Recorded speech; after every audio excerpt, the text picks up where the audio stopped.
So it's winter solstice, and I've been doing a bit of reflection as I like to do at this time of year. We're approaching a new year. Lots of people thinking about 2025 and things they might do differently, or goals they've got for the coming year, or things that they'd like to change. Lots of people doing that this time of year, and I'm no different. The thing that I've been thinking about quite a lot is resilience. I've been reflecting on resilience for the past couple of weeks. The reason being that resilience has really been part of my professional life for about 12 plus years now. First, in terms of physical resilience, physical fitness, your ability to do a hard thing physically, recover from it afterwards, even grow stronger through it. And that's essentially what resilience is. It's your ability to grow and adapt through adversity, right? To bounce back from it, as is the Latin origin of the word resilience, resiliere or something like that. It's to do with literally bouncing back or recoiling, coming back from something. But it's also about growing through it, and that's kind of the epitome of what physical fitness is about, and obviously worked in that for a number of years. More recently, working in delivering mental health training and developing mental health training for organisations, we talk a lot about resilience from the mental side of things, the psychological side of things, your ability to do hard things or deal with difficult emotions and difficult emotional responses and come back from it afterwards, maybe even learn from it, maybe even grow through it. And there is a lot of focus on the individual side of it. But one of the things I often talk about in the trainings that I deliver is that it's also a collective trait, right? Resilience is not just an individual thing that you can cultivate, although you can cultivate it. But think of it this way. I'm sure you can think of an example of a time when you faced a challenge and you felt more able to face it and deal with it and come back from it because you were surrounded by good people. You were surrounded by people who supported you, who you could lean on, whose skills or comfort you can draw upon, and their strength you can draw upon, both in terms of those practical skills, but also in terms of moral support. We've all had experiences like that, right? So resilience is a collective trait as well as an individual trait. But then there's other aspects to it as well. And again, like I've been reflecting on this over the past couple of weeks and thinking about going into 2025 with resilience as a real heavy focus for me. And I started kind of jotting down ideas, and one of the things that I was thinking about is I kind of came up with this idea where there's these three interlocking circles, a bit like a Venn diagram, and I'll share some more stuff about this. One of those is personal resilience, right? One of those circles is personal resilience, which encompasses physical resilience, so physical fitness and strength and your ability to do stuff physically.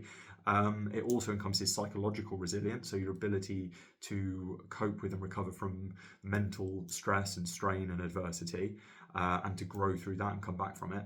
And also skills based, so what skills you have as well. So that's all very much about your personal resilience, how physically, how mentally, what skills you have, and so on. And then there's also this kind of social resilience where it's to do with the community, it's to do with the connections you make, the relationships you have, and how resilient you are as a group. This could be your family, it could be your friendship groups, it could be your street, your neighborhood, it could be your team at work, it could be any community, right? But social resilience. And then the third one was material resilience. And I think this is somewhere where maybe I've not been so hot on because I've never been like massively practical. I've improved recently, but this is a big focus for me in the coming year. So kind of material resilience would be how resilient your home is, how resilient your transport is, how resilient your finances are. And when I say your home, I don't just mean your physical home, like the actual building, although obviously keeping that in a good state, repair is important for resilience. Again, facing some kind of hardship, if there's, the roof blows off, then how resilient is your home? How much can you bounce back from that? Which ties in with obviously your psychological resilience, physical resilience, but also your financial resilience. Have you got the funds to mend those things? And it's something that I've really slacked off on over the years, is that side of it. And where all these three things cross over, I need to give things names because it helps me understand it. I'm calling it functional resilience, and this is the idea that you are personally working on your personal resilience, working on your social resilience, your network, your support network, and your material resilience. So like having a financial buffer for emergencies, having your car in good nick, so that if you face some kind of emergency, you can get around and so on. And this is very high level, just kind of like video, just I'm using stream of consciousness type stuff because I think it might be useful. And a lot of this is really relevant now more than ever because we live in quite a uncertain unstable period of history in many ways, although there's a lot of stability and a lot of comfort, especially in our lives in kind of the global north, the more economically developed countries, and so on. But it's quite a thin veneer, right? It's quite a thin veneer of stability, and the things that we take for granted are quite flimsy. And we saw this a few years ago with COVID, where supply chains broke down, and people didn't have the necessary supplies in their home to deal with a even very short few days of food not getting through, for example. And so the response was to panic buy, and that made it worse, right? So this isn't about doomsday prepping, right? This isn't about building a nuclear fallout bunker in my garden or anything like that. It's more about, okay, well, the things which might happen, which are quite realistic because we've seen them happen already within our own lives within the last few years. How can we just be prepared for that in a way that doesn't take over our lives, but how can we be as resilient as possible in the face of things like extreme weather conditions, supply line disruptions, increasing fuel costs, and various bits and pieces around that. Medical supplies as well as food as well. Do we have enough medical supplies in our home just to kind of keep us going for just a couple of weeks? Not again. We're not talking about the apocalypse here.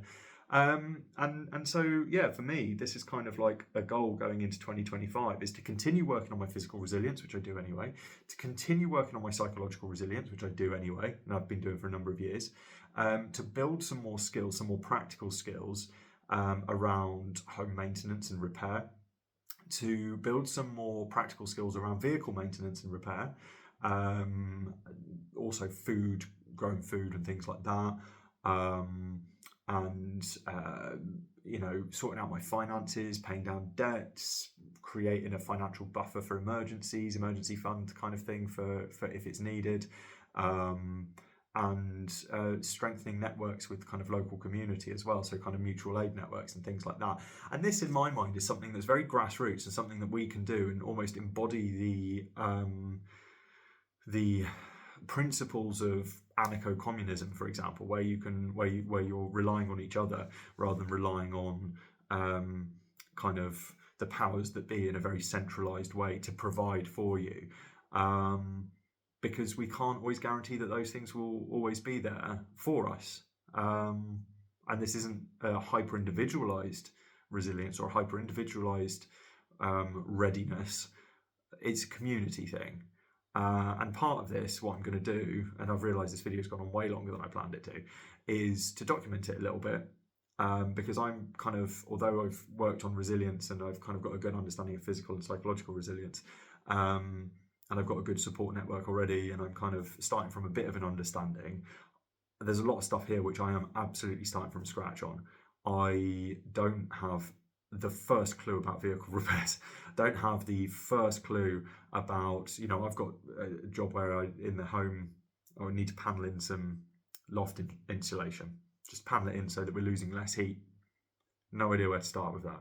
And so I figured that maybe if I document this, it might give some other folks a little bit of a laugh to watch me attempting to do this shit, right? Because it is going to be, I am clueless with a lot of stuff. So it might give you a bit of a laugh, but also it might give you some practical ideas of how to become more resilient yourself in your own family, your own community, your own body, your own mind, your home, your finances, whatever it happens to be. I just thought it might be an interesting thing to document as a little journey. So yeah, follow along if you want to, and let me know your thoughts on this. And apologies for taking up 9 minutes of your time, but hey, I just thought it was an interesting little thing to muse on. Anyway, what are your reflections on the year? Where do you think your resilience could be improved next year, so that you can deal with the inevitable shit that life throws at you, whatever that might be, wherever you are in the world? What do you reckon you could do a little bit of? Let me know. Interested.